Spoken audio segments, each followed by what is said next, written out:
안녕하세요. 개미들의 형, 개미형입니다.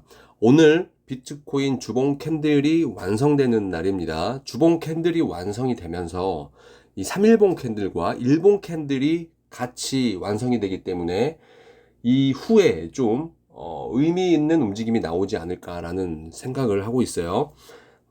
그동안 이제 비트코인의 움직임을 보면 이 작은 박스 안에서 그렇게 크게 움직이지 않고 계속 흔들어주고 있는 움직임을 보여주고 있죠. 하지만 과거와는 확실히 다른 거는 비트코인이 1, 2%만 움직여도 알트코인들은 뭐 3에서 뭐 7에서 또 10%까지 움직이는 알트코인들이 있어요. 그래서 우리가 이 비트코인의 움직임이 크게 나오기 전에 어떤 결정들을 하고요. 결정들을 하고 있어야 되고, 만약에 크게 움직였을 때는 과감하게 약간의 현금이라도 챙길 수 있어야 된다. 리스크 관리를 해야 이 시장에서 조금 더 오래 버틸 수 있다라고 봐요. 그 부분을 이제 말씀드릴 건데, 제가 마지막에 이제 말씀드렸던 내용이 여기서부터 이제 하락이 시작됐어요. 고점을 높이고, 그쵸? 여기서부터 이제 하락을 계속 만들어 나가는데, 이때 굉장히 무서운 움직임이 있었잖아요. 이 캔들에서. 이 캔들의 저점을 한번 깨는 움직임이 나와주면 완벽하게 조정이 마무리될 것 같다. 제 생각에는 이런 움직임이 나오고 나서는 빠른 상승이 가능하지 않을까라는 생각을 하고 있고요.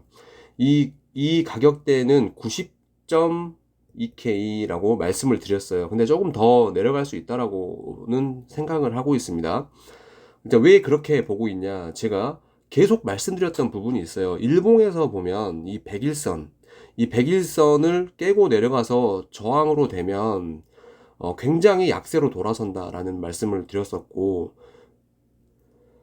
실제로 이때 내려오고 나서 반등은 했지만 또 이 백선을 뚫어주려는 움직임을 보였죠. 일본 캔들이 백선 위로 이렇게 감싸주는 움직임까지 나왔어요. 근데 보면 이 파란색 25선이 굉장히 가까워져 있는 상태라 이 저항이 강력했어요.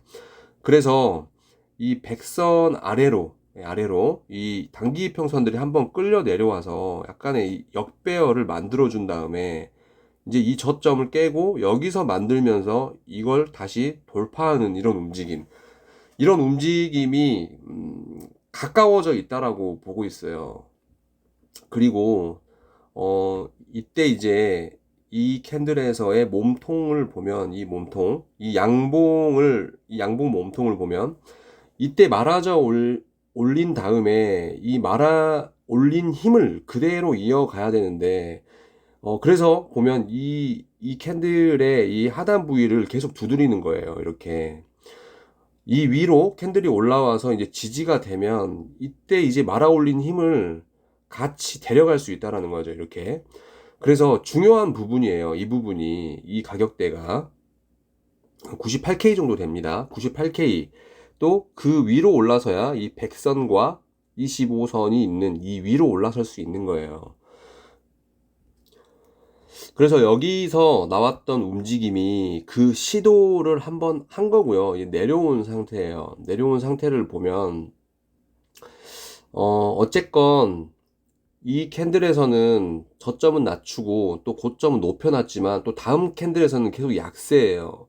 이번 캔들도 오늘 그러니까 일요일 캔들이죠. 이 일요일 캔들 그리고 이제 완성이 되려면 13분 정도 남았어요. 근데 거의 이 상태로 마무리가 되지 않을까. 예, 고점도 못 높였고 또 저점을 낮춘 상태예요. 그래서 다시 이게 올라오더라도 한 방에 뚫고 올라가기는 어려워 보인다라는 제 생각이고요. 물론 이제 뚫고 올라와서 이게 마무리가 되고 뭔가 지지가 이렇게 나온다라고 하면 좀 생각이 달라질 것 같아요. 이런 움직임이 나와줘야 올라오고 나서 한 2, 3일 정도 2, 3일 정도 위에서 버텨주는 움직임이 나와야 얘가 이렇게 돌아올 수 있어요. 강제로 돌리는 거죠, 이제. 그런 움직임이 아니라면 또 한 가지 크게 뚫어올리는 뭐 이런 움직임이 아니라면 우리는 언제든지 갔다가 다시 올 수 있는 그림을 생각하고 있어야 되는 거예요. 그래서 뭐 단기적으로 뭐 올라오는 걸 뭐 단타로 할 수 있으면 괜찮지만 제 생각에는 어느 정도의 현금은 필히 있어야 된다라고 보고 있어요. 이게 없다면 버티기가 굉장히 힘들 것이다. 이번에 만약에 이 저항을 맞고 한 번 더 내려온다면, 음, 이걸 꼭 알고 계셔야 되고, 이 본인의 어떤 이 포트폴리오에 어느 정도 뭐 현금을 만들 수 있는 코인들이 있으면 좀 생각을 하는 게 맞다라고 보고 있어요. 근데 이더리움이 또 단독으로 이 상승을 조금씩 만들어가는 움직임을 보여주고 있어요. 그래서 이더리움도 따로 이제 영상으로 말씀드릴 건데, 일단 비트코인. 그래서 일봉은 여기까지 이제 설명을 드리고요. 빠르게 3일봉 넘어가 볼게요. 3일봉은 뭐 이 캔들은 음봉이에요. 저점은 지켰고, 예, 고점은 높여놨어요. 지금은 이제 일봉보다는 이 3일봉의 움직임이 더 저는 중요하다라고 보고 있어요. 일봉이 잘 만들어져야 3일봉이 만들어지는 건 맞지만, 결국은 이 3일봉, 이 3일 단위의 움직임을 보는 게 가장 정확할 것이다 라는 생각을 갖고 있고요. 제가 계속 말씀드렸던 이 37선을 몸통으로 만약에 지금 이 상태로 마감이 되면 몸통으로 깨는 건 처음이에요, 이제. 예, 이때 이제 내려오고 나선 처음이에요. 과거에도 이거 똑같은 움직임을 제가 말씀드렸었죠. 이런 부분이에요. 여기죠, 여기. 여기서는 살려나가잖아요.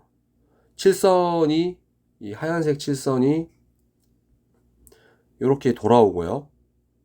근데 지금은 달라요. 이렇게 살려나가는 모습이 아니고 이 데드크로스가 거의 확정이라고 봐도 될 것 같고요. 이 움직임이 페이크일 가능성도 분명히 있습니다. 이게 이제 우리가 지켜볼 건 이거예요. 이 상태로 완성이 되면 이 37선과 7선이 데드크로스가 되고 이게 이제 저항이 되는 거예요. 아까 이제 101선이 저항이 되는 101선 밑에서 캔들이 마무리가 되고 일봉에서 이 저항을 맞고 내려오듯이 여기서도 이 3일봉에서 37선과 이 7선의 데드크로스 후에 50선 밑으로 내려가는, 그래서 저점을 한 번 더 낮추는 이제 이런 움직임을 만들어내려는 어떤 움직임의 시초지 않을까, 예, 그렇게 보이는 겁니다. 제가 이런 말씀 굉장히 많이 드렸어요. 이 25선과 이 7선이 데드크로스가 되면 어찌 됐건 몰라오건 50선은 한번 만난다, 예, 이런 말씀을 드렸었죠. 근데 이번에도 좀 그런 움직임의 가능성이 높지 않을까. 예.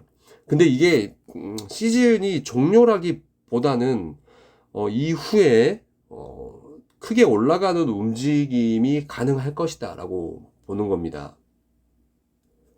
3일봉 이 캔들 움직임을 정리를 드리면, 일단은 이 저점은, 예, 저점은 높이고 있고 고점은 또 높이고 있어요. 예. 그쵸?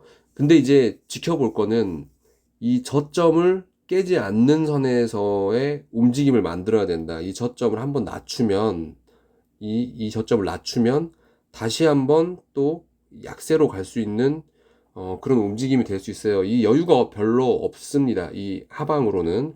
그렇기 때문에 3일봉 캔들이 이런 식으로 만들어지는 거를 좀 지켜볼 필요가 있다라는 말씀을 드리고요. 마지막으로 이제 주봉을 보면 뭐 이 상태로 이제 6분 남았습니다. 이 상태로 이제 마무리가 되지 않을까라는 생각을 갖고 있고요. 이것도 마찬가지예요. 그냥 이번 캔들의 저점을 낮추지 않고 저점을 낮추지 않고 이 안에서 조금 흔들더라도 이제 위로 올라가는 모습을 보여줘야 돼요. 네, 이런 모습들을 이제 지켜봐야 하고요. 제가 드리고 싶은 말씀은 힘들어 하시는 것보다 사실 뭐 움직임이 그렇게 쉬운 움직임은 아닙니다. 어려운 움직임이기 때문에 어느 정도의 현금을 챙겨두시고 좀 마음 편하게 기다리셔라. 어차피 이후에 세게 맞고 올라갈 일밖에 남지 않았다라는 말씀을 드리면서 영상 마무리하겠습니다. 감사합니다.